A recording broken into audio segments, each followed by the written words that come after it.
Very good morning all.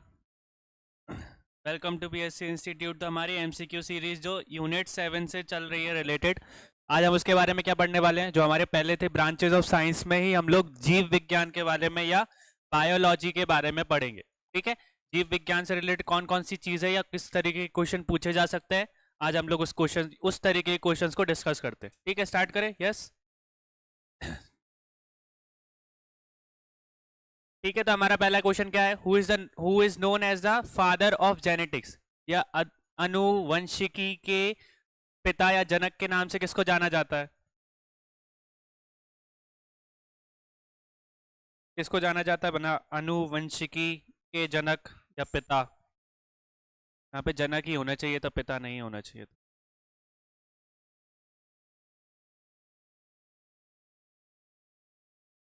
पूरा नाम बताओ, किसी को पता हो तो।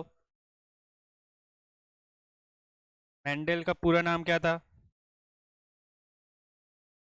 पूरा नाम क्या था? जियोर्जल जॉनेन। ठीक है, मेंडल। ये इनको क्या बोला जाता है? Father of genetics. अगर डेल्टन्स की बात करें तो डेल्टन्स को क्या बोला जाता है? Father of. डेल्टन्स को किसके फादर बोला जाता है, किसके जनक बोला जाता है?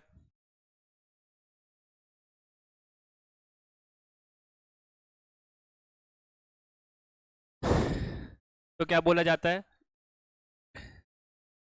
Evolutionary biology.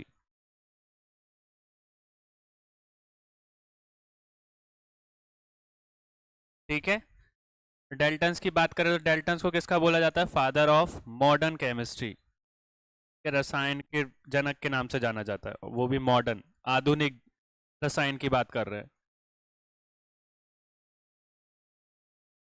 ठीक है, वो मैरी क्यूरी की बात करें तो मैरी क्यूरी क्या है? एक फीमेल है, इनको क्या बोला जाता है? मदर ऑफ मॉडर्न केमिस्ट्री, आधुनिक रसायन की माता के नाम से जाना जाता है इनका।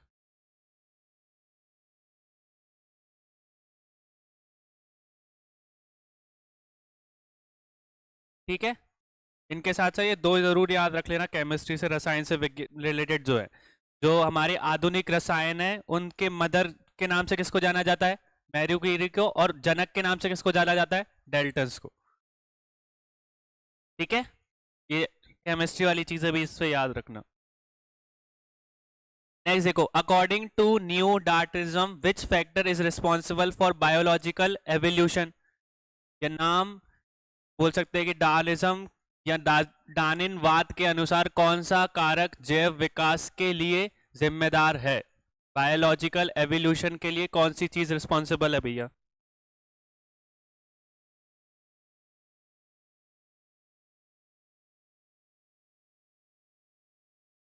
ठीक है, न्यू डार्टिज्म के बारे में पढ़ते हैं हम लोग की, जो डार्विन की न्यू थ्योरी है, मतलब बोल सकते हैं आधुनिक जो हम लोग डार्विन की थ्योरी पढ़ते हैं उसके हिसाब से बायोलॉजिकल एवोल्यूशन या जो जैव विकास है वो किसके कारण होता है, उसके लिए क्या रिस्पॉन्सिबल है?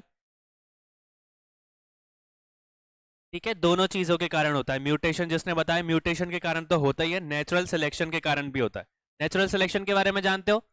सर्वाइवल ऑफ द फिटेस्ट, की मतलब जो पूरे यूनिवर्स में जितना ज्यादा फिट होगा, मतलब कोई भी जंगल की बात है तो जंगल में जो एनिमल फिट होगा वही जंगल में सरवाइव कर पाएगा, बाकी का क्या हो जाएगा? लिप्त हो जाएगा या खत्म हो जाएगा।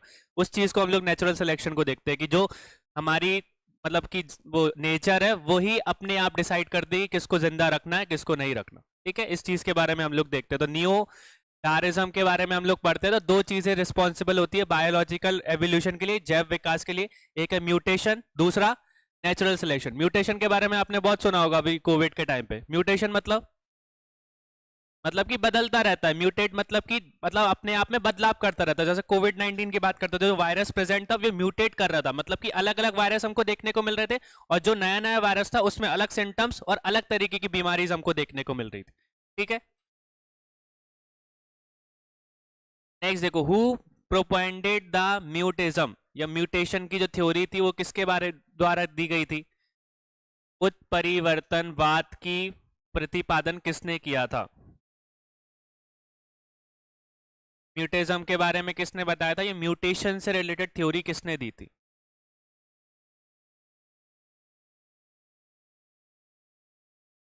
ठीक है, या उक्त परिवर्तन के बारे में किसने बताया था? ठीक है, तो किसने बनाया था? हमारे डी विंस ने बताया था।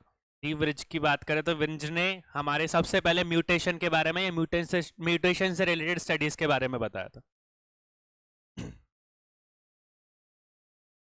नेक्स्ट देखो, what is the basic source of genetic variation in organism?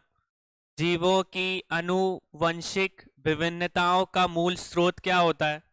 किसके कारण हमको बोल सकते हैं कि वेरिएशन देखने को मिलते हैं? अभी बात की थी हम लोगों ने, वेरिएशंस किसके कारण हमको देखने को मिलते हैं?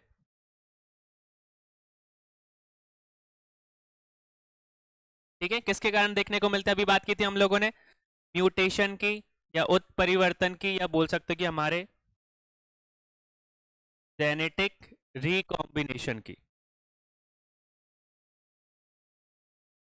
ठीक है, कभी कभी हम लोगों ने देखा है कि दो वायरस मिलके भी क्या करते, कंबाइन करके एक अलग म्यूटेशन फॉर्म कर लेते। कोविड 19 में हमने बहुत सारी चीजें देखी इस तरीके से। ठीक है, तो जो भी हमारा जीवों की आनुवंशिक विभिन्नता का मूल है वो क्या है? हमारा म्यूटेशन है। ठीक है, म्यूटेशन, और बोल सकते हैं उसको जेनेटिक रिकॉम्बिनेशन भी बोला जाता है उसको। नेक्स्ट देखो, the main factor of evolution is, विकास का मूल कारक क्या है? हमारा जो एवोल्यूशन, वो एवोल्यूशन की बात करते हैं तो एवोल्यूशन में मेन कारक या विकास का मेन कारक किसको बोला जाता है?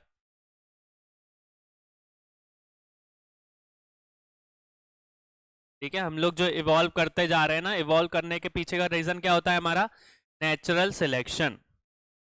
ठीक है, क्योंकि मैंने आपको बताया कि जो हमारा नेचर है वो उसी को मतलब बचाता है, जो कि क्या कर पाता है? उस एनवायरनमेंट में सरवाइव कर पाता है। ठीक है, पोलर बियर की, अगर नॉर्मल बियर की और पोलर बियर की बात करें तो डिफरेंस क्या आता है? पोलर बियर ने उस जगह की एरिया को अडेप्ट कर लिया है, वो ठंडे इलाकों में उसने रहना सीख लिया है कि जब -30 या -40 डिग्री सेल्सियस जब आपका गिर जाता है, ठंड पड़ जाती है, तो उस टाइम पे उसकी बॉडी ने इस चीज से अडेप्ट कर लिया कि वो ठंड को सहन कर सकता है। पर उसी इंसान को अगर हम नॉर्मल टेम्परेचर पे लेकर आए या नॉर्मल जो जंगल रहते फॉरेस्ट उसमें रखे तो वो रह पाएगा क्या? तो उसी तरीके से हमारी जो बोल सकते हैं लाइफ साइकिल्स है या ऑर्गेनिज्म या हमारे जो वाइल्ड लाइफ है या हम है, वो इवॉल्व हुए हैं धीरे धीरे। ठीक है, मतलब चीजों को हम लोगों ने अडेप्ट करा है, इस कारण हम लोग यहाँ पे जीवित है। अगर हम उस चीज को अडेप्ट नहीं कर पाते तो हम भी क्या हो जाते? लुप्त हो जाते। ठीक है, ऐसे हम लोगों ने बारे में, अगर आपने थ्योरी सुनी होगी तो थ्योरी में अभी हम लोग देखते थे कि स्नेक के बारे में अभी थ्योरी हुई थी, अगर आपने देखा हो तो। हमारे इधर एक तरीके से खोज की गई थी, पहले बताया गया था कि टाइटेनोबुआ जो था वो सबसे दुनिया का सबसे बड़ा सांप बोला जाता था। अभी के नाम पे उस नया हमको एक सांप देखने को मिला है या उसके फॉसिल्स देखने को मिला है कि जो कि टाइटेनोबुआ से भी बड़ा है, लगभग उससे भी 10 गुना 5 गुना माना गया है। क्या नाम रखा है उसका भी? वासुकी इंडिका बोल के रखा है। तो इस तरीके की चीजें हमको देखने को मिलती है कि उस टाइम पे इतने बड़े बड़े सांप थे, आज के टाइम पे क्यों नहीं है? क्योंकि हम लोग अगर नॉर्मली देखें तो इवॉल्व हुए हैं, ये सब चीजें की चीजें इवॉल्व कैसे हुई है? पहले के टाइम पे आप लोग देखोगे तो टेम्परेचर बहुत ठंडा हुआ करता था। ठीक है, और ये सारे के सारे जो रेप्टाइल्स है ये कैसे कोल्ड ब्लडेड बोले जाते हैं। ठीक है, कोल्ड ब्लडेड के कारण वो उस टाइम पे रह पा रहे थे, पर जैसे ही हमारे इधर थोड़ा सा टेम्परेचर बढ़ना स्टार्ट हुआ, मतलब नॉर्मल एवरेज टेम्परेचर जो बढ़ा हुआ है, पहले के टाइम पे ज्यादा ठंडा रहा करता था, तो इसलिए वो रेप्टाइल्स उस एनवायरमेंट में अडेप्ट कर पा रहे थे। और जैसे ही हमारे टेम्परेचर वार्म होता गया, थोड़ा सा हम लोग टेम्परेचर की तरफ, एवरेज टेम्परेचर इंक्रीज होता गया, तो हमारे तापमान के कारण उनका एग्जिस्टेंस एग्जिस्ट नहीं कर रहा था, वो उस चीज को अडेप्ट नहीं कर पा रहे थे, इसलिए वो लुप्त हो गए। और जो चीजें अडेप्ट कर पाई थी, जो सांपों की प्रजाति, जो स्पीसीज जो मतलब उस चीज को अडेप्ट कर पाई, वो अभी तक जिंदा है। ठीक है, तो इसलिए उनके पूर्वज माने जाते हैं। इसलिए बड़ी बड़ी चीजें जो डायनासोर वगैरह है, ये सब क्यों एग्जिस्ट नहीं करते? क्योंकि वो एनवायरमेंट को अडेप्ट नहीं कर पाए थे। और मैंने आपको बताया कि जैसे कि जो हमारा नेचर रहता है, जो वो हमारा प्रकृति रहती है, वो हमेशा जो फिटेस्ट रहता है उसको सरवाइव करने की कोशिश करती है। जो उस एरिया में अडेप्ट कर पाएगा वो रह जाएगा, वरना क्या हो जाएगा? वो खत्म हो जाएगा या लुप्त हो जाएगा। इस चीज की थ्योरी हम लोग एवोल्यूशन में पढ़ते हैं या नेचुरल सिलेक्शन में पढ़ते हैं, जो सर्वाइवल ऑफ द फिटेस्ट की थ्योरी हम लोग पढ़ेंगे। ये चीज क्लियर हो गई? नॉर्मल हम लोगों को समझ में आया? तो इस तरीके के क्वेश्चन आपसे पूछे जाए तो याद रखना कि वेरिएशन की बात कर रही, विभिन्नता की बात कर रहे हैं, तो क्या आएगा? हमारा म्यूटेशन की बात आएगी। ठीक है, और अगर एवोल्यूशन की बात करते हैं, कि विकास की बात करते हैं, तो उसमें मेन फैक्टर कौन सा होता है? नेचुरल सिलेक्शन या सर्वाइवल ऑफ द फिटेस्ट का हमारा जो फॉर्मूला रहता है, हम लोग लॉ को पढ़ते हैं। ठीक है, the weight of the human body is, तो ये चीज हमने देखी थी, किसी भी ह्यूमन बॉडी का मैक्सिमम वेट कहां पर सबसे ज्यादा होता है? पोल्स पर ज्यादा होता है। नेक्स्ट देखो, स्ट्रगल फॉर लाइफ और survival of the fittest are related to, तो जीवन संघर्ष और योग्यता की उत्तरजीविता का जो संबंध है वो किससे रिलेटेड है? किसकी थ्योरी से रिलेटेड है? ठीक है, अभी हम लोगों ने बात की स्ट्रगल फॉर लाइफ मतलब हर इंसान को जीने के लिए स्ट्रगल करना पड़ता है। अगर जंगलों की, हम लोगों को नहीं करना पड़ता, हम लोग तो खाते हैं पीते हैं मस्त रहते हैं पढ़ते हैं। नॉर्मली अगर आप जंगलों में जाओगे तो जंगलों में हर एक जो भी जानवर रहता है, वाइल्ड लाइफ रहता है, उसको जीने के लिए स्ट्रगल करना पड़ता है। ठीक है, खाने के लिए स्ट्रगल करना पड़ता है। उस चीज को हम लोग जीवन संघर्ष बोलते हैं। और योग्यतम की उत्तरजीविका के बारे में मैंने आपको बता दिया कि जो भी सर उस एनवायरमेंट में सबसे ज्यादा फिटेस्ट होगा वो रह जाएगा, नहीं तो वो लुप्त हो जाएगा। इस चीज के बारे में हम लोग किस थ्योरी में पढ़ते हैं? अभी पढ़ा था हम लोगों ने डार्विन के बारे में। तो डार्विनिज्म की थ्योरी जो होती है उसमें हम लोग सर्वाइवल ऑफ द फिटेस्ट और साथ में हमारे द स्ट्रगल ऑफ लाइफ उसके बारे में पढ़ते हैं। ठीक है, ये सारी चीजें हम लोगों को देखने को मिलती है। ये हमने 10th क्लास में अच्छे से पढ़ा है इस चीज के बारे में। Nobel prize was awarded for understanding the language of bees, तो जो मधुमक्खियां रहती है उनकी भाषाओं को पहचानने के लिए एक इंसान को नोबेल प्राइज मिला था। वो कौन थे? मधुमक्खियों की आवाज सुनते हो ना, अलग तरीके की आती है भिन्न करके, तो उस चीज को उन्होंने बोल सकते हैं कि क्रैक कर लिया था या डिकोड कर लिया था। वो कौन थे?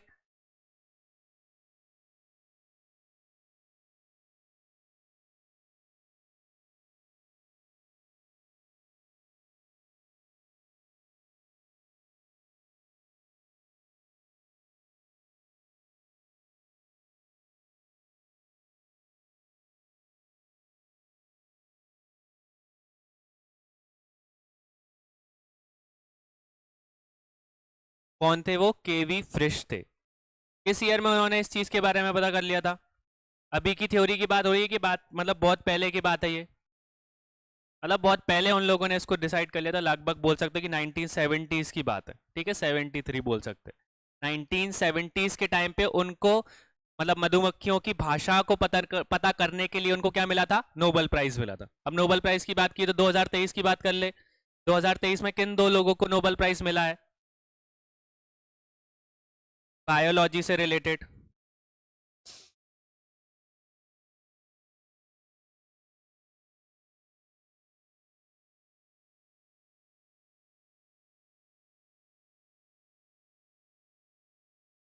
किनको मिला है?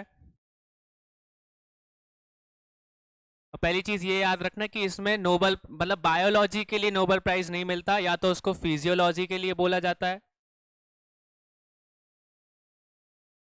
ठीक है, या मेडिलॉजी के लिए बोला जाता है, मेडिसिन के लिए बोला जाता है। ठीक है, बायोलॉजी यूज नहीं होगा। जैसे हम लोगों ने देखा था ना कि नोबेल प्राइज केमिस्ट्री में दिया जाता है, नोबेल प्राइज हमारा और बोल सकते हैं कि फिजिक्स में दी जाती है। वैसे बायोलॉजी की बात करते हो तो बायोलॉजी यूज नहीं होता यहाँ पे। नोबेल प्राइज किस दो फील्ड में दिया जाता है हमारा? फिजियोलॉजी या मेडिसिन की फील्ड में दिया जाता है। तो अगर मेडिसिन या फिजियोलॉजी की बात करें तो किन दो लोगों को मिला है? मतलब ये बता दो किस टॉपिक से रिलेटेड, किस फील्ड की डिस्कवरी से रिलेटेड करा है। और वो मतलब कि हमसे रिलेटेड ही है। अभी हम लोगों ने पढ़ा भी है उस चीज के बारे में। पढ़ा नहीं होगा तो देखा तो है ही।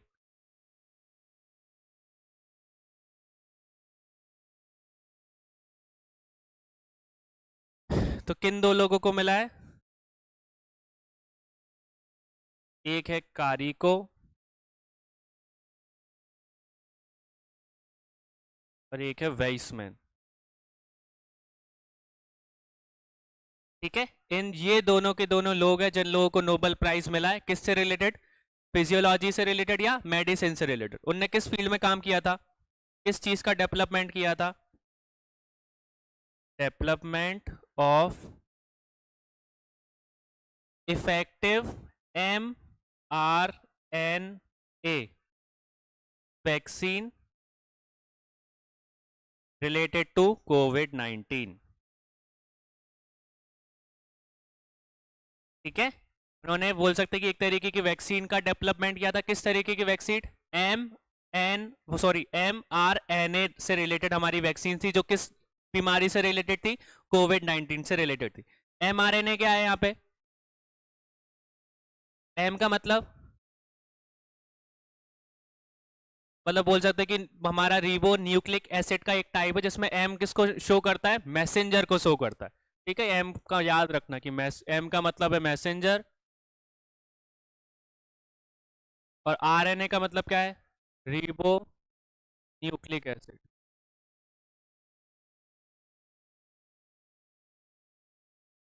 ठीक है, तो ये चीज याद रखना, ये हमारा रिलेटेड हो गया, अभी 2023 की बात है, ये ज्यादा पुराना नहीं है ये। ठीक है, तो फील्ड हमने देख ली, किस फील्ड में इसकी रिसर्च की गई थी, किस फील्ड में दिया गया है, तो कोविड 19 से रिलेटेड है। स्पेसिफिक भी पूछ लिया जाए तो कोविड 19 की जो वैक्सीन है, कौन सी वैक्सीन, mRNA वैक्सीन का डेवलपमेंट इन दोनों ने किया था। ये भी याद रखना कि ये बायोलॉजी और के फील्ड में हमारा नोबेल प्राइज नहीं मिलता, या तो फिजियोलॉजी के नाम पे दिया जाता या तो मेडिसिन के नाम पे दिया जाता।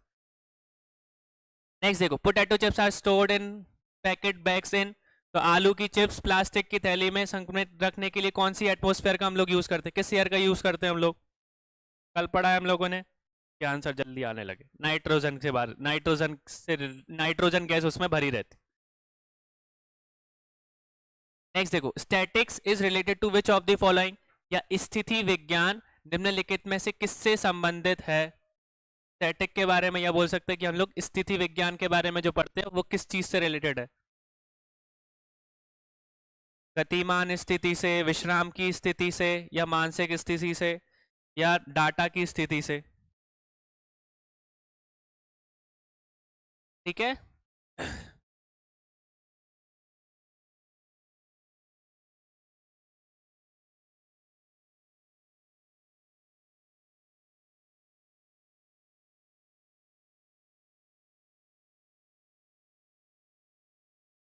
किससे स्टेटेड है, हमारी स्टेट मतलब कि विश्राम की जो स्थिति होती है ना, उस चीज से रिलेटेड है कि कोई भी मतलब फोर्स अगर अप्लाई नहीं होता तो वो जो बॉडी है वो कैसी रहती है, स्थिर रहती है। ठीक है, हमारी रेस्ट पे रहती है, तो इस चीज के बारे में हम लोग पढ़ते हैं, तो वो उसी चीज से रिलेटेड है स्टैटिक्स। ठीक है। नेक्स्ट देखो, in which field that the 2022 medicine nobel prize has been given, 23 को हम लोग डिस्कस कर चुके हैं, 22 का जो मेडिसिन से रिलेटेड नोबेल प्राइज था वो किस फील्ड में दिया गया था, 2023 का किससे रिलेटेड है हमारा, कोविड 19 की वैक्सीन से रिलेटेड, 2022 में किसके रिलेटेड दिया गया था,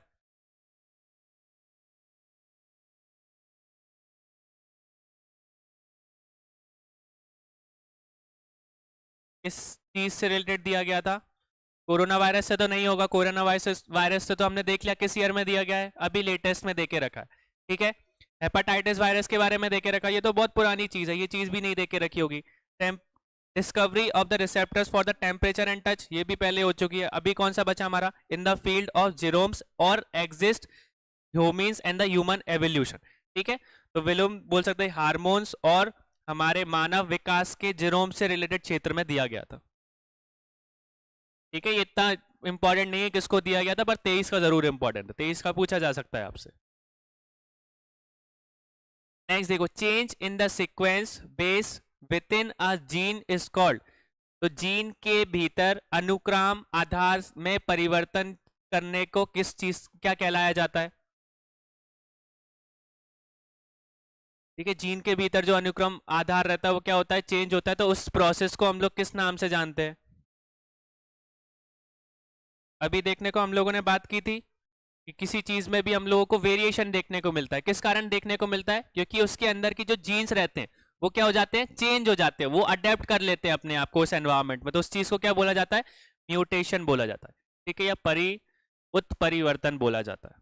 ठीक है, हम लोगों ने देखा ना वेरिएशन, वेरिएशन मतलब कि चेंज होना, कोरोना वायरस क्यों चेंज हो रहा था, क्योंकि उसके अंदर के जो जीनोम्स थे या जीन्स थे वो क्या होते जा रहे थे, उस एनवायरमेंट में अडेप्ट होते जा रहे थे, इसलिए वो सर्वाइव कर रहे थे, इस तरीके से वो म्यूटेट कर रहा था। नेक्स्ट देखो, the theory of inheritance of chromosome was given by, तो गुण सूत्रों की वंशगत की सिद्धांत किसने दिया था, theory of inheritance of chromosome किसके द्वारा दी गई थी, किन दो लोगों ने दिया था।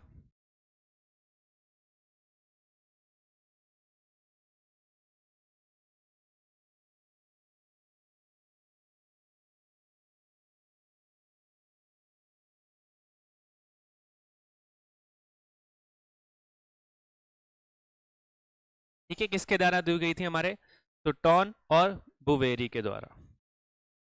ठीक है, तो ये चीज याद रखना। अब यहां से देख रहे हो तो क्रोमोसोम का मतलब क्या होता है? क्या होते हैं क्रोमोसोम? मतलब कि हमारे किससे बने रहते हैं? एक तो मेड अप ऑफ प्रोटीन, और जिसमें हमको क्या देखने को मिलता है? जो डीएनए है वो उसमें ऑर्गेनाइज रहता है। DNA organised in a gene. तो जो भी जीन रहता है उसमें हमारा जो डीएनए रहता है वो क्या रहता है? ऑर्गेनाइज फॉर्म में रहता है। उसको हम लोग क्या बोलते हैं? क्रोमोसोम बोलते हैं। ऐसे टोटल कितने क्रोमोसोम प्रेजेंट रहते हैं? और अगर हम लोग पेयर की बात करें तो कितनी पेयर रहती है? ठीक है, 23 पेयर्स रहती है। अगर टोटल की बात करते हैं तो टोटल 46 रहते हैं, और पेयर की फॉर्म में हम लोग देखते हैं उसको, तो टोटल कितनी पेयर्स होती है? 23। 22 तो हम लोग देखते हैं कि इसमें हमारा लगभग जो डाटा है वो एक तरीके से सेव रहता है। अगर हम लोग नॉर्मली देखें डाटा, मतलब कि जो हमको इनहेरिटेंट अगर हमको हमारे मम्मी पापा से मिला है, वो सब तरीके की चीजें हमको किस में देखने को मिलती है? हमारे इन डीएनए और क्रोमोसोम में देखने को मिलती है। इसमें से हम लोग देखते हैं तो जो लास्ट वाला क्रोमोसोम रहता है वो रिस्पॉन्सिबल होता है कि उसका उससे हमारा क्या डिसाइड होता है? जेंडर डिसाइड होता है। अगर मेल की बात करें तो मेल में कौन कौन से जेंडर प्रेजेंट रहते हैं? दो तरीके के हम लोग देखते हैं, तो एक एक्स वाई और एक और कौन सा होता है हमारा? X x. ठीक है, दोनों एक्स है तो इससे हमको पता चल जाता है कि जेंडर क्या है? फीमेल। और एक्स वाई है तो इस तरीके की चीजें याद रखना कि कौन से नंबर का जो क्रोमोसोम है वो डिसाइड करता है कि इंसान का जेंडर क्या होगा, तो वो लास्ट वाला ही रहता है। ठीक है, 23वां जेंडर जो रहता है, 23वां पेयर जो रहता है। नेक्स्ट देखो, who first propose the double helix pattern of DNA. Double helix pattern मतलब कि हम लोग देखते हैं अभी डीएनए की फॉर्म में देखोगे तो इस तरीके से आपको देखने को मिलता है। इस तरीके से देखते हो ना, ये डबल हेडेड, या बोल सकते हैं कि ये डबल हेलिक्स पैटर्न जो था डीएनए का, सबसे पहले किसने बताया था इसके बारे में? कि हमेशा क्रोमोसोम को पेयर की फॉर्म में देखना चाहिए। पेयर यूज करते हैं हम लोग, इसलिए पेयर यूज करते हैं।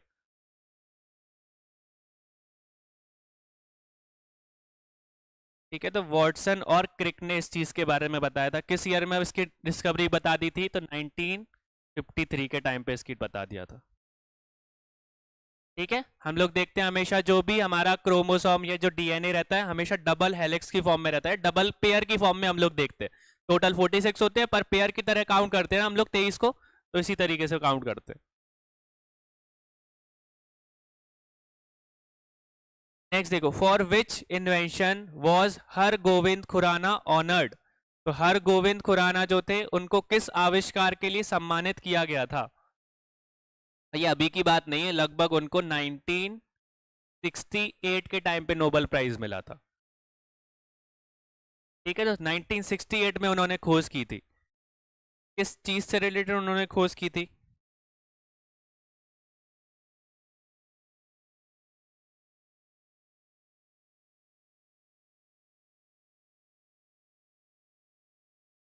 ठीक है, तो उन्होंने किसके बारे में बताया था? हमारे जो सिंथेसिस के बारे में बताया था, for the synthesis of protein, की जो हमारा जो न्यूक्लियस रहता है। ठीक है, वो न्यूक्लियस कैसे कंट्रोल करता है हमारे प्रोटीन के सिंथेसिस को, इस चीज के बारे में उन्होंने डिस्कवरी दी थी। ठीक है, कि जो हमारे हमारे बोल सकते हैं कि बॉडी में न्यूक्लियस प्रेजेंट रहता है, वो न्यूक्लियस किस तरीके से कंट्रोल करता है हमारे जो भी प्रोटीन को सिंथेसिस करता है। ठीक है, इसको दूसरे वर्ड में भी देखो तो दूसरे, अगर आप देखोगे तो इसको एलिगो न्यूक्लियोटाइड्स के नाम से भी जाना जाता है। कि कौन सी चीज की उन्होंने डिस्कवरी की थी? तो एलिगो न्यूक्लियोटाइड्स की डिस्कवरी की थी।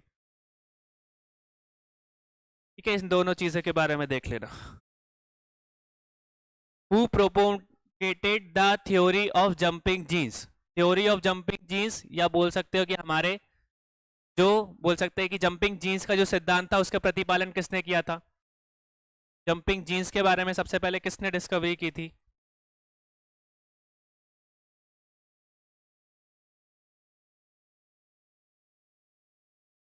किसने इसकी डिस्कवरी की थी? तो इसकी डिस्कवरी की थी हमारे बारबरा मैकलिंगटन ने। ठीक है, लगभग 1940s के टाइम पे इसकी डिस्कवरी की कर दी थी। जंपिंग जीन्स की जो थ्योरी थी वो किसने दी थी? हमारे बारबरा मैकलिंगटन ने। नेक्स्ट देखो, विच of the following was invented by Frank. जो फ्रंक एक तरीके के साइंटिस्ट थे, उन्होंने किस चीज की डिस्कवरी की थी, किस चीज का आविष्कार किया था? फ्रंक ने निम्नलिखित में से किसका आविष्कार किया था? किसका आविष्कार किया था? विटामिन का मतलब विटामिन के बारे में सबसे पहले बताया था। इनको क्या बोला जाता है? इसलिए विटामिन के बारे में आविष्कार किया होगा तो विटामिन थेरेपी का इनको क्या बोला जाता है? जनक बोला जाता है। ठीक है, फादर ऑफ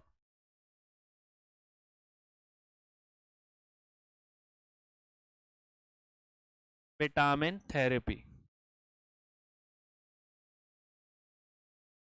मतलब इससे हमको क्या समझ में आता है? विटामिन के बारे में सबसे पहले बताया, और विटामिन के साथ साथ इन्होंने क्या करा? सबसे पहले इसकी डेफिशिएंसी जो भी हमको देखने को मिलती है ना, विटामिन की डेफिशिएंसी, मतलब विटामिन की कमी के कारण हम लोगों को क्या होता है? बहुत सारी बीमारियां देखने को मिलती हैं। तो इस चीज के बारे में सबसे पहले इन्होंने ही पता करा था कि जो भी विटामिन की डेफिशिएंसी के कारण हमको बीमारियां होती है, डेफिशिएंसी ऑफ विटामिन, उस चीज के बारे में उन्होंने खोज की थी। ठीक है, इसलिए इनको हमारे जो विटामिन की थेरेपी है उसका जनक बोला जाता है। ठीक है, तो जो हमारे हमको विटामिन की डेफिशिएंसी देखने को मिलती है, बहुत सारी बीमारियां विटामिन की डेफिशिएंसी के कारण होती है, उस चीज के बारे में पता लगाने वाले ये इंसान थे, फ्रंक। नेक्स्ट देखो, विच of the following pair is not correctly matched? Vitamin A की थ्योरी, विटामिन बी की बारे में सबसे पहले किसने फाइंड आउट किया था? कौन ने बताया था अलग अलग विटामिन के बारे में? इनमें से कौन सा पेयर गलत है?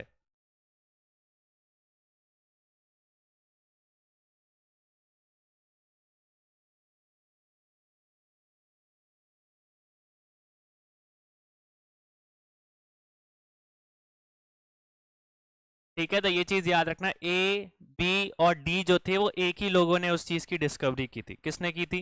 मैककुलम ने। और उनके साथ एक और इंसान थे जिसका नाम क्या है? डेविस। दोनों ने इन सारी की सारी चीजों का हम बोल सकते हैं कि डिस्कवरी की थी। किसकी? ए की, बी की और डी की। बस सी को फाइंड आउट करने वाले कौन थे? हमारे जेम्स लिंक थे। ये वाली पेयर हमारी गलत दे के रखी। विटामिन डी की भी डिस्कवरी किसने की थी? हमारे मैककलम और डेविस ने की थी। लगभग बोल सकते हो कि ये 1913 के टाइम पे विटामिन ए बताया था, और विटामिन जो डी था वो लगभग 1923 के आसपास में इसकी डिस्कवरी की गई थी। ठीक है, तो ये दोनों के दोनों लोग जो है वो तीन तरीके के विटामिन के लिए रिस्पॉन्सिबल है, विटामिन ए, विटामिन बी और विटामिन डी। नेक्स्ट देखो, नीचे दो कथन दिए गए हैं, एक का अभिकथन दूसरे के कारण कहा गया है, तो कौन सा स्टेटमेंट सही है दोनों में से? कि मानव शरीर अपने लिए सभी विटामिनों का करता है, शरीर के उचित विकास के लिए विटामिन अनिवार्य होता है।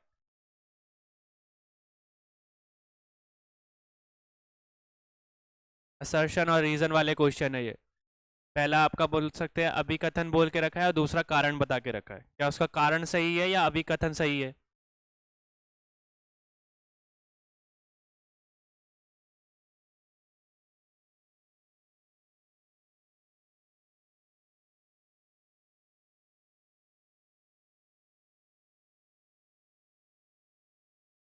ठीक है, अगर आप लोग देखोगे तो इसके हिसाब से क्या बोल के रखा है, जो ह्यूमन बॉडी है वो सिंथेसाइज करती है सारे के सारे विटामिन जो भी उसको नीड रहती है।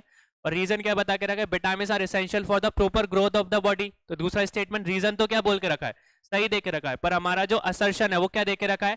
गलत दे के रखा है। सारी की हमारी जो ह्यूमन बॉडी है वो सिंथेसाइज नहीं करती सारे हमारे जो विटामिन रहते हैं। ठीक है, तो पहला ए गलत है हमारा, और आर क्या है? सही है। ठीक है, तो यहाँ पे हमारा जो ए वाला रीजन है, मानव शरीर अपने सभी विटामिन को करता है, ये चीज गलत देख रखी है, पर शरीर के उचित विकास के लिए हमको विटामिन की जरूरत होती है, ये चीज हमको पता है। नेक्स्ट देखो, if the blood pressure of a person is 140 mm Hg, then in the context of Hg refers to. इसमें हम लोग mm की बात कर रहे हैं, दो चीज है यहाँ पे, mm और Hg। ये Hg जो है वो किसको डिनोट करता है? हाइड्रोजन को, मरकरी को, हाइड्रोमीटर को, या हीलियोग्राफ को। ब्लड प्रेशर नापने की मशीन आती है ना, उसमें देखते हैं ना 120 150, वो जो आपका रहता है मेजरमेंट, किस में नापा जाता है?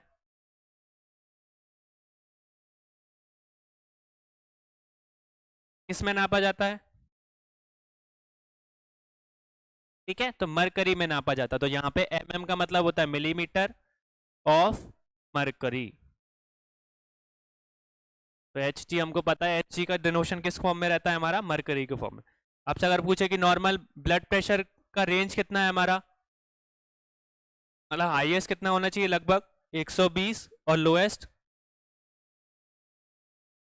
ठीक है। फिर इसके बाद हमारी स्टेजेस शुरू हो जाती है, स्टेजेस के हिसाब से नापा जाता है।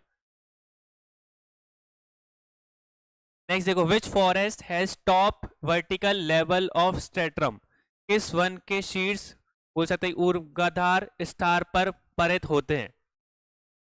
टॉप लेयर ऑफ स्पेक्ट्रम किसको बोला जाता है?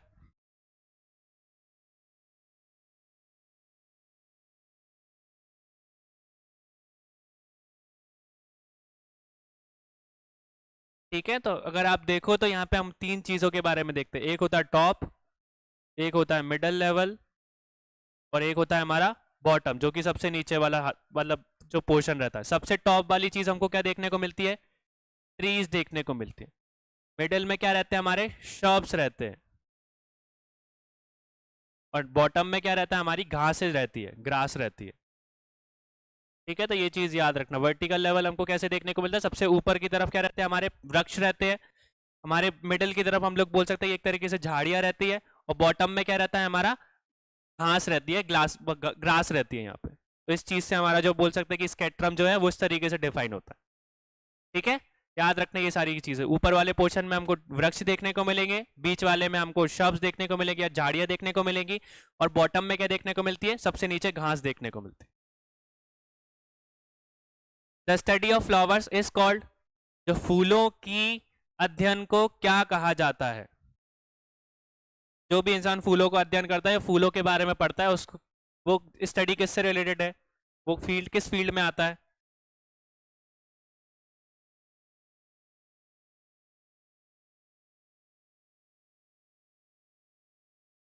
एंटोलॉजी में आता है, एग्रोस्टोमी में आता है, पाइलोलॉजी में आता है, या पेनोलॉजी में आता है? किस में आ रहा है हमारा? एंटोलॉजी में आता है, और साथ में इसको फ्लोरिकल्चर भी बोला जाता है। ठीक है, तो याद रखना, फ्लोरिकल्चर नहीं दिया तो जो फूलों की स्टडी है उसको क्या बोला जाता है? एंटोलॉजी भी बोला जाता है। ठीक है, फ्लोरिकल्चर तो हमको पता है। फ्लोरिकल्चर के साथ में एक और शब्द का हम लोग इस्तेमाल करते हैं, कौन सा है हमारा? एंट्रोलॉजी। नेक्स्ट देखो, बी कीपिंग इज अ, तो मधुमक्खियों के जो पालन करता है उसको किसकी स्टडी कहा जाता है? या जो मधुमक्खियों के बारे को पालता है, या एक तरीके से उसकी खेती कर मतलब कि उनको संभालता है, और जो बी वैक्स रहते हैं उनसे रिलेटेड चीजें करता है, तो उसको क्या बोला जाता है? ठीक है, क्या बोलने करते हैं? एपीकल्चर बोलते हैं। तो याद रखना, इसमें बी कीपिंग में क्या आ जाएगा? मैन्युफैक्चरिंग ऑफ हनी, जो मैन्युफैक्चर करता है हमारे हनी को, और साथ में बी वैक्स को। बी वैक्स के बारे में सुना है ना? बी वैक्स मतलब कि जो छत्ता लगता है उसका क्या काम रहता है? अभी ठंडों के टाइम पे मॉइस्चराइजर यूज करते हैं ना हम लोग, बहुत से मॉइस्चराइजर आते हैं, उस मॉइस्चराइजर में यूज होता है। आप देखोगे तो हमारे जो वी वैक्स रहता है उससे मॉइस्चराइजर बनाए जाते हैं। ठीक है, तो मॉइस्चराइजर के रूप में भी आपको यूज होता है। हनी के बारे में हम लोगों को पता ही है। तो जो भी इंसान इसको मैन्युफैक्चर करता है हनी को, या वी वैक्स को बनाने की मतलब वी वैक्स को निकालता है, इस तरीके की खेती जो करते हैं उनको क्या बोला जाता है? हम लोग एपीकल्चर में काउंट करते हैं। नेक्स्ट देखो, pediatrics is related to the study of which of the following, तो प्रीडिएट्रिक्स जो रहता है वो किस चीज के अध्ययन से संबंधित है?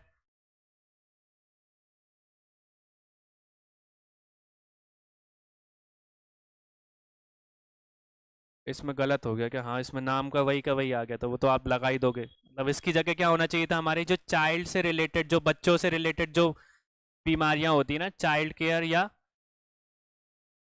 जो यंग एडल्ट से रिलेटेड हमारी जो बीमारियां रहती है उनका अध्ययन जो करता है उसको क्या बोला जाता है? हम लोग पीडियाट्रिक्स बोलते हैं। ठीक है, शिशु रोग के अंदर जो आता है।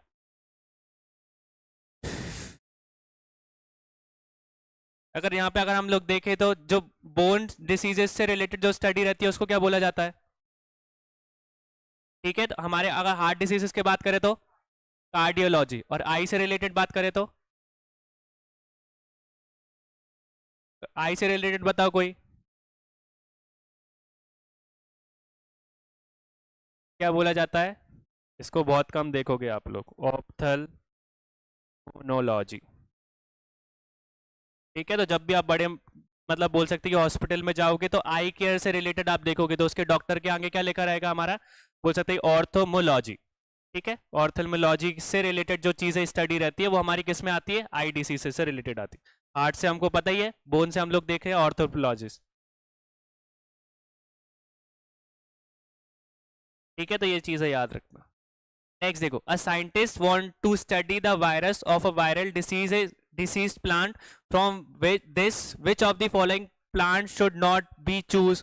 तो एक विशेषज्ञ विषाणु रोग से पादक से वायरस का अध्ययन करना चाहता है, तो इसके लिए निम्नलिखित में से कौन सा पादक भाग का चयन नहीं करना चाहिए, कौन सी चीज उसको नहीं चूज करनी चाहिए।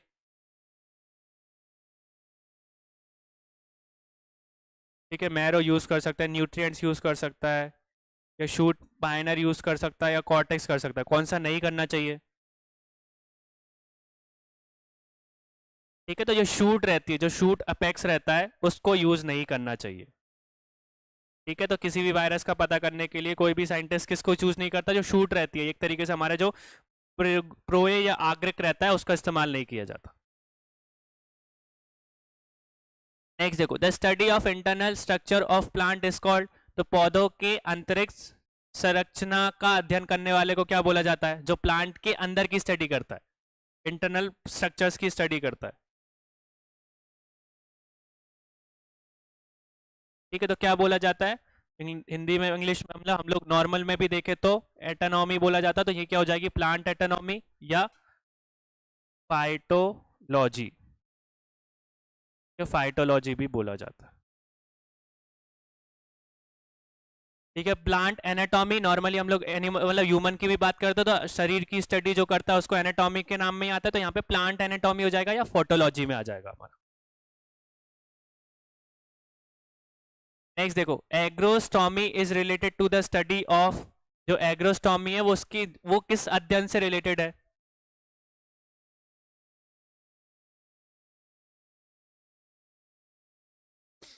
ठीक है, एग्स्ट्रोनॉमी जो है वो किससे रिलेटेड मानी जाती है।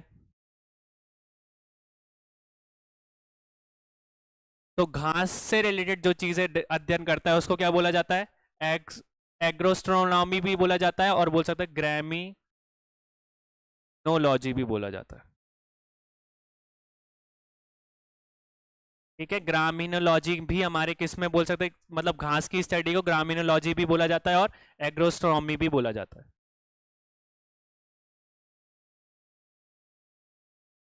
नेक्स्ट देखो, किस विज्ञान को जीन आनुवंशिकता के नियमों द्वारा मानव जाति का उन्नति का अध्ययन करता है कहते हैं।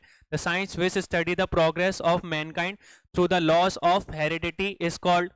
जो लॉज ऑफ हेरिडिटी के थ्रू हमारे मतलब कि मतलब मैनकाइंड से रिलेटेड प्रोग्रेस के लिए हमारी स्टडी करता है उसको क्या बोला जाता है।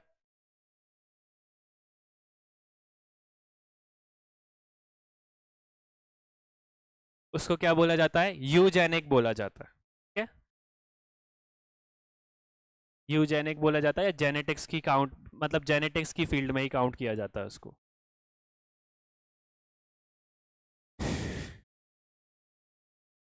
नेक्स्ट देखो, what is the science of growing vegetable called. तो सब्जी उगाने के विज्ञान को क्या कहा जाता है, जो भी सब्जी वाली चीज है वो किससे रिलेटेड आती है, किस स्टडी से संबंधित रहती है वो।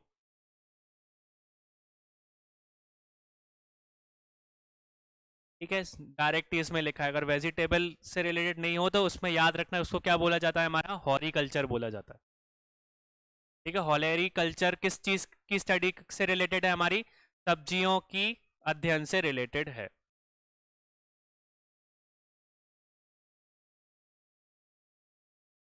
नेक्स्ट देखो, विटीकल्चर इज नोन फॉर। जो विटीकल्चर है वो किससे संबंधित है, संतरों की खेती से, ग्रेप्स बोल सकते अंगूर की खेती से, या एप्पल से, या सेफ्रॉन से।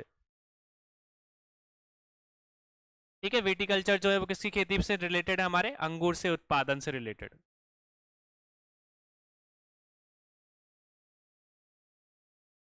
नेक्स्ट देखो, scientific management of agriculture animal is called. कृषि पशुओं का वैज्ञानिक प्रबंधन को डैश कहलाया जाता है। जो भी पशुओं से रिलेटेड हमारे जो वैज्ञानिक रहते हैं, मैनेजमेंट रहता है, उस मैनेजमेंट को किस नाम से जाना जाता है।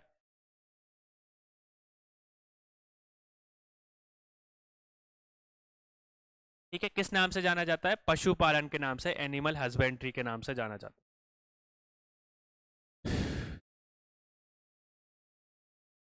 नेक्स्ट देखो, what is histology related to? Histology किससे रिलेटेड है, किससे संबंधित है?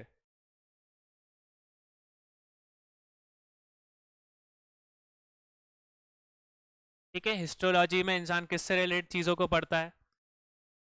तो टिश्यूज से रिलेटेड स्टडीज को, जो भी आपकी अध्ययन है वो स्टडीज से टिश्यूज से रिलेटेड होगा और उसके स्ट्रक्चर से रिलेटेड होगा।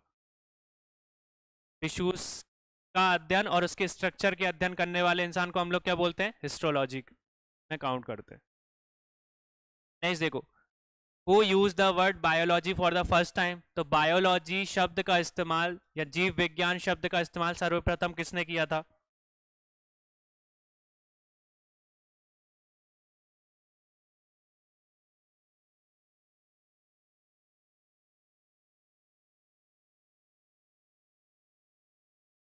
एरिस्टोटल को नहीं बोला जाता, एरिस्टोटल को जनक बोला जाता है, पर फर्स्ट टाइम की बात करें तो फर्स्ट टाइम जीव विज्ञान का इस्तेमाल किसने किया था? लामार्क और ट्रेवेनस ने किया था। किस ईयर में किया था? तो लगभग 1802 के टाइम पे इसका इस्तेमाल किया गया था। ठीक है, एरिस्टोटल से रिलेटेड अभी आएगा क्वेश्चन। नेक्स्ट देखो, the study of distribution of plant in the world is called? तो संसार में पौधों का वितरण का अध्ययन किस चीज को कहलाया जाता है? ठीक है, जो भी संसार में जो भी प्लांटों का डिस्ट्रीब्यूशन किया जाता है उसको किस स्टडी के अंदर काउंट किया जाता है? हमारे किसके अंदर काउंट करते हैं हम लोग? मिमियोनिक बॉटनी के अंदर काउंट करते हैं। ठीक है, मिमियोनिक बॉटनी के अंदर किस चीज की अध्ययन किया जाता है? जो भी प्लांट्स का डिस्ट्रीब्यूशन हुआ है पूरे वर्ल्ड में, अलग अलग तरीके के अलग अलग जगह पे हमको प्लांट्स देखने को मिलते हैं। What is the study in pedology? तो पेडोलॉजी के अध्ययन में किससे रिलेटेड है?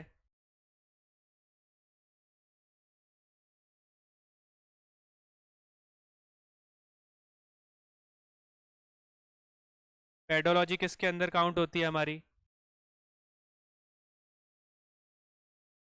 ठीक है, इनमें से किसी में काउंट नहीं होती। पेडोलॉजी किसके अंदर में काउंट होती है? जो भी हमारी मिट्टी रहती है उस मिट्टी से रिलेटेड जो अध्ययन रहता है उसको पेडोलॉजी के अंदर काउंट किया जाता है। ठीक है, जो भी हमारी मिट्टी रहती है, सॉइल रहती है, उसका अध्ययन करते हैं। उस वो जो चीज है, स्टडी किससे रिलेटेड है हमारी? पेडोलॉजी से रिलेटेड है।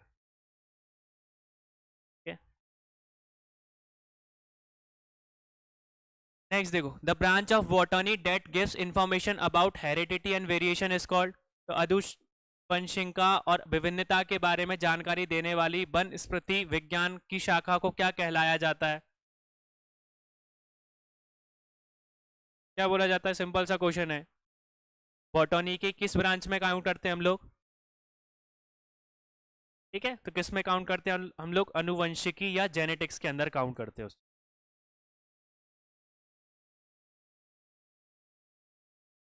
नेक्स्ट देखो, what is studies in phycology? Phycology में किसका अध्ययन किया जाता है?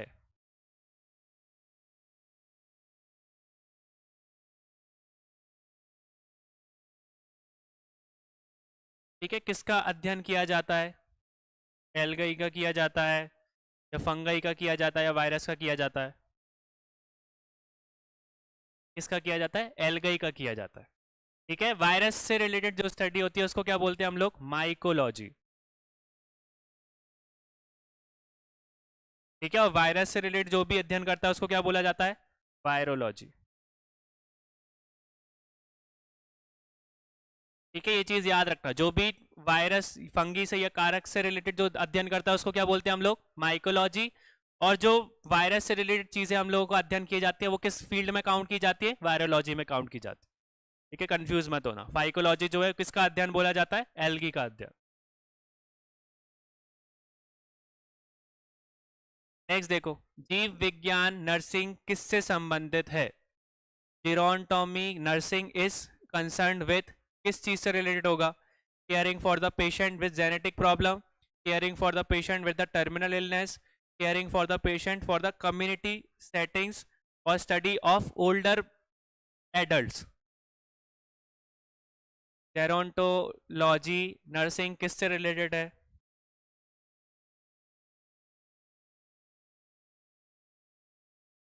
ठीक है, तो जो भी हमारे एजिंग से रिलेटेड, मतलब कि कैसे उम्र बढ़ती है उसका अध्ययन करते हैं, स्टडी ऑफ एजिंग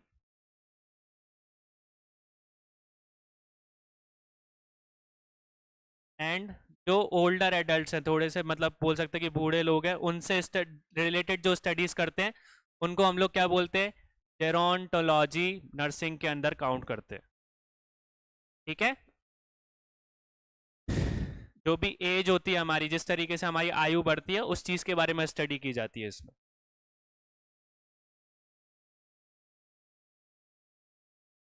नेक्स्ट देखो, the development of forest is discovered in which branch of botany?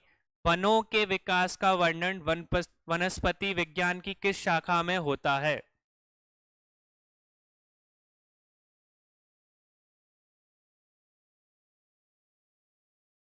ठीक है, फॉरेस्ट का डेवलपमेंट हम लोग किस में पढ़ते हैं? हम लोग किस में पढ़ते हैं? सिल्वीकल्चर में पढ़ते हैं। एक्वाकल्चर के बारे में पता है ना? एक्वाकल्चर में हम लोग एक्वेटिक प्लांट्स और उन जो एनिमल्स रहते हैं, जो कि फिशेज वगैरह है, उनसे रिलेटेड जो पढ़ाई की जाती है वो किसके अंदर किससे रिलेटेड रहती है? हमारी एक्वाकल्चर से रिलेटेड रहती है। ठीक है, फ्लोरिकल्चर हम लोगों को पता ही है, फ्लावर से रिलेटेड। एग्रीकल्चर हम लोगों को पता ही है ये चीज। The study of grapes is, the grapes का जो अध्ययन है उसको क्या बोला जाता है? अभी पढ़ा है हम लोगों ने, क्या बोलते हैं हम लोग? वीटिकल्चर बोलते हैं। वर्षा कृषि के अंदर काउंट होता है। The study of pollen grains is called, जो भी हमारे पारक कणों का जो अध्ययन रहता है उसको किस चीज में काउंट करते हैं हम लोग?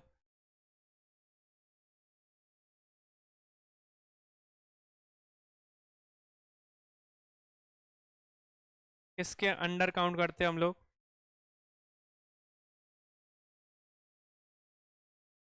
तो पैलिनोलॉजी के अंदर हम लोग काउंट करते हैं इसको। ठीक है, पैलिनोलॉजी के अंदर हमारा किसका अध्ययन का माना जाता है? पारक कणों का। अब आपसे पूछा जाए कि जो फ्रूट्स रहते हैं, जो हमारे फल रहते हैं, उनकी स्टडी को क्या बोला जाता है? ठीक है, तो जो हमारा पोनोलॉजी है वो किसकी स्टडी को बोला जाता है? किसके अध्ययन को बोला जाता है? फलों के अध्ययन को, या स्टडी ऑफ फ्रूट्स। ठीक है, वेजिटेबल हम लोग पढ़ ही चुके हैं, वेजिटेबल को क्या बोला जाता है? ओलेरियो कल्चर बोला जाता है। और यहाँ पे फ्रूट्स की बात करते हैं, फलों की बात करते हैं, तो फूलों के अध्ययन को क्या बोला जाता है? हमारे पोमोलॉजी बोला जाता है। नेक्स्ट देखो, the science of cultivation of flowers is called, तो फूलों के संदर्भ से विज्ञान को क्या कहा जाता है?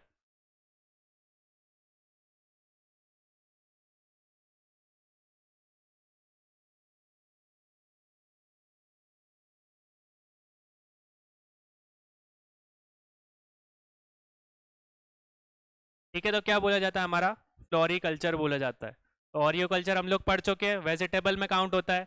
ये फूलों का हो गया, ये हमारा फलों का हो गया। फ्लोरोलॉजी क्या होता है हमारा?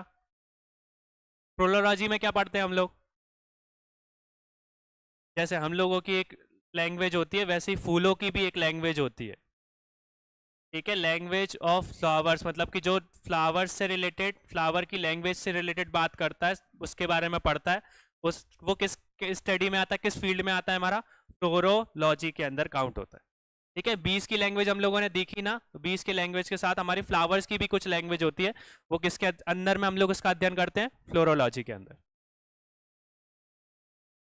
नेक्स्ट देखो, who is known as the father of biology? अब जीव विज्ञान के जनक किसको कहा जाता है?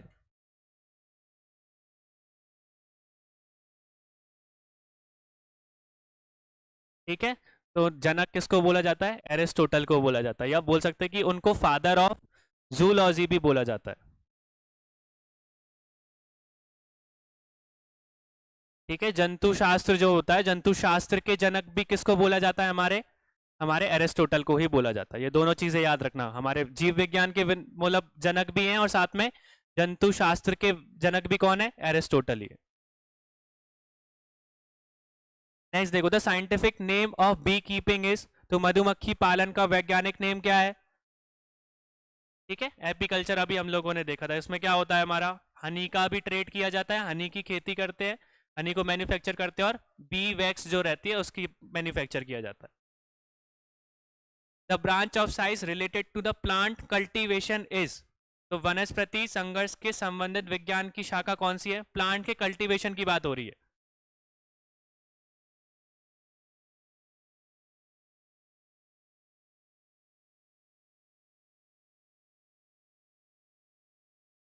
ठीक है, प्लांट्स के कल्टीवेशन की बात हो रही है, हम लोग स्टडी की बात नहीं कर रहे, कल्टीवेट करना। ठीक है, तो ये किस में आ जाएगा? हमारा हॉर्टिकल्चर में आ जाएगा। ये चीज याद रखना, कल्टीवेशन मतलब कि पेड़ों को लगाना, प्लांट्स को लगाना, इन चीज की जो कल्टीवेशन रहती है वो चीज किसके अंदर अध्ययन की जाती है? हमारे हॉर्टिकल्चर में। तो ये चीजों में कंफ्यूज मत होना। ठीक है, silkworm rearing for the production of raw silk is, तो कच्चे रेशम के उत्पादन के लिए किया गया रेशम रेशम कीट पालन को उसको क्या कहा जाता है?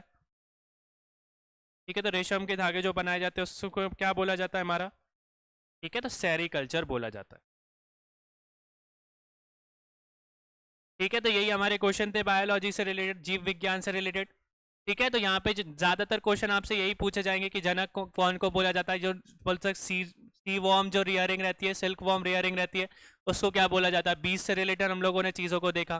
ठीक है, फूलों से रिलेटेड देखा, वेजिटेबल से रिलेटेड देखा, फलों से रिलेटेड देखा, तो इस तरीके के क्वेश्चन आपसे पूछे जा सकते हैं। ठीक है।